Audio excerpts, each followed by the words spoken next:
ओम श्री शिवाय नमस्तुभ्यम। ओम श्री शिवाय नमस्तुभ्यम। मेरे प्रिय भक्तों, आप सभी को आज हम श्रवण कराएंगे श्रावण मास के प्रथम सोमवार की व्रत कथा किस प्रकार है। तो मेरे प्रिय भक्तों, कमेंट में हमें ओम नमः शिवाय जरूर लिखिएगा और हमारे चैनल को सब्सक्राइब करिएगा।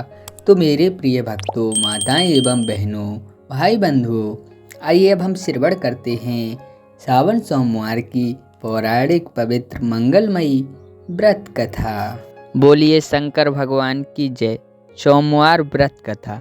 एक नगर में बहुत धनवान साहूकार रहता था, जिसके घर धन आदि किसी प्रकार की कोई कमी नहीं थी। परंतु उसको एक दुख था, उसका कोई पुत्र नहीं था। वह इसी चिंता में रात दिन रहता था और वह पुत्र की कामना के लिए प्रति सोमवार को शिव जी का व्रत और पूजन किया करता था।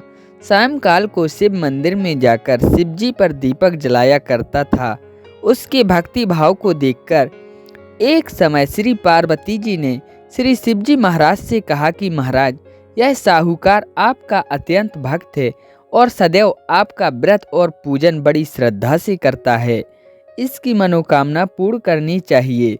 शिव जी ने कहा कि पार्वती जी, यह संसार क्रम क्षेत्र है।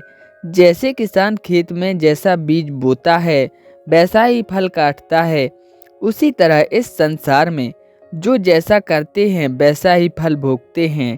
पार्वती जी ने अत्यंत आग्रह से कहा कि महाराज, जब यह आपका ऐसा भक्त है और यदि इसको किसी प्रकार का कोई दुख है तो उसके दुखों को अवश्य दूर करिएगा आप, क्योंकि आप सदैव अपने भक्तों पर दयालु हैं, उनके दुखों को दूर करते हैं। यदि आप ऐसा ना करेंगे तो मनुष्य क्या आपकी सेवा व्रत करेंगे। पार्वती जी का ऐसा बार बार आग्रह देख शिव जी महाराज जी कहने लगे कि हे पार्वती जी, इसके कोई पुत्र नहीं है। इसी चिंता में यह रात और दिन दुखी रहता है। इसके भाग में पुत्र ना होने पर भी मैं इसको पुत्र प्राप्ति का वरदान देता हूँ, परंतु वह पुत्र केवल 12 वर्ष तक जीवित रहेगा। इसके पश्चात वह मृत्यु को प्राप्त हो जाएगा। इससे अधिक मैं और कुछ इसके लिए नहीं कर सकता। यह सब बातें वह साहूकार सुन रहा था। इससे उसको ना कुछ प्रसन्नता हुई और ना ही कुछ कष्ट हुआ। वह पहले जैसा ही शिवजी महाराज का व्रत और पूजन करता रहा। कुछ काल व्यतीत हो जाने के बाद साहूकार की स्त्री गर्भवती हुई और 10वें महीने उसके गर्भ से अति सुंदर पुत्र की प्राप्ति हुई। साहूकार के घर में बहुत खुशी मनाई गई, परंतु साहूकार ने उसकी केवल 12 वर्ष की आयु जान कोई अधिक प्रसन्नता प्रकट नहीं की और ना ही किसी को भेद बतलाया। जब वह बालक 11 वर्ष का हो गया तो उस बालक की माता ने उसके पिता से विवाह आदि के लिए कहा, परंतु वह साहूकार कहने लगा, मैं अभी इसका विवाह नहीं करूंगा और काशी जी पढ़ने के लिए भेजूंगा। फिर साहूकार ने अपने साले अर्थात उस बालक के मामा को बुला उसको बहुत सा धन देकर कहा, तुम इस बालक को काशी जी पढ़ने के लिए ले जाओ और रास्ते में जिस स्थान भी जाओ यज्ञ करते और ब्राह्मणों को भोजन कराते जाओ। वह दोनों मामा और भांजे सब जगह सब प्रकार यज्ञ करते और ब्राह्मणों को भोजन कराते जा रहे थे।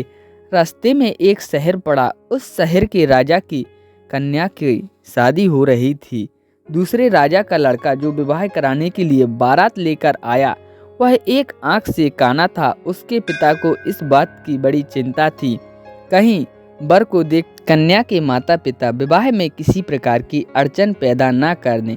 इस कारण जब उसने अति सुंदर सेठ के लड़के को देखा तो मन में विचार किया कि क्यों ना विवाह कार्य इसी लड़के से करा दिया जाए।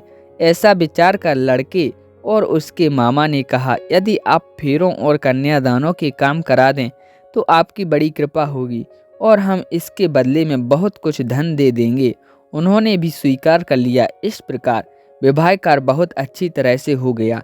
परंतु जिस समय लड़का जाने लगा तो उसने राजकुमारी के चुनरी के पल्ले पर लिख दिया कि तेरा विवाह तो मेरे साथ हुआ है, और परंतु जिस राजकुमार के साथ तुमको भेजेंगे वह एक आंख से काना है। मैं तो काशी जी पढ़ने जा रहा हूँ। उस राजकुमारी ने जब चुनरी के पल्ले पर ऐसा लिखा हुआ पाया तो उसने पढ़ा और राजकुमार के साथ जाने से मना कर दिया और कह दिया कि यह मेरा पति नहीं है, मेरा विवाह इसके साथ नहीं हुआ है। जिसके साथ मेरा विवाह हुआ है वह तो अभी काशी जी पढ़ने गया है। राजकुमारी के माता पिता ने अपनी कन्या को विदा नहीं किया और बारात वापस चली गई। उधर वह सेठ का लड़का और उसका मामा काशी जी पहुँच गए। वहाँ जाकर उन्होंने यज्ञ करना और लड़के ने पढ़ना शुरू कर दिया। जब लड़के की आयु 12 साल की हो गई, एक दिन जब वे यज्ञ कर रहे थे कि लड़के ने अपने मामा जी से कहा, मामा जी आज मेरी तबीयत कुछ ठीक नहीं है। मामा ने कहा अंदर जाकर सो जाओ। लड़का अंदर जाकर सो गया और थोड़ी ही देर में उसके प्राण पखेरु उड़ गए। जब उसके मामा ने आकर देखा कि वह तो मुर्दा पड़ा है तो उसको बड़ा दुख हुआ और उसने सोचा कि मैं अभी रोना पीटना मचा दूं तो यज्ञ का कार्य अधूरा रह जाएगा। अतः उसने जल्दी से यज्ञ कार्य समाप्त कर ब्राह्मणों के जाने के बाद रोना पीटना आरंभ कर दिया। संयोगवश उसी समय शिव पार्वती जी उधर से जा रहे थे। जब उन्होंने जोर जोर से रोने पीटने की आवाज़ें सुनी तो पार्वती जी कहने लगी, महाराज कोई दुखिया रो रहा है, इसके कष्ट को दूर करो। तब शिवजी बोले, इसकी आयु इतनी ही थी सो भोग चुका।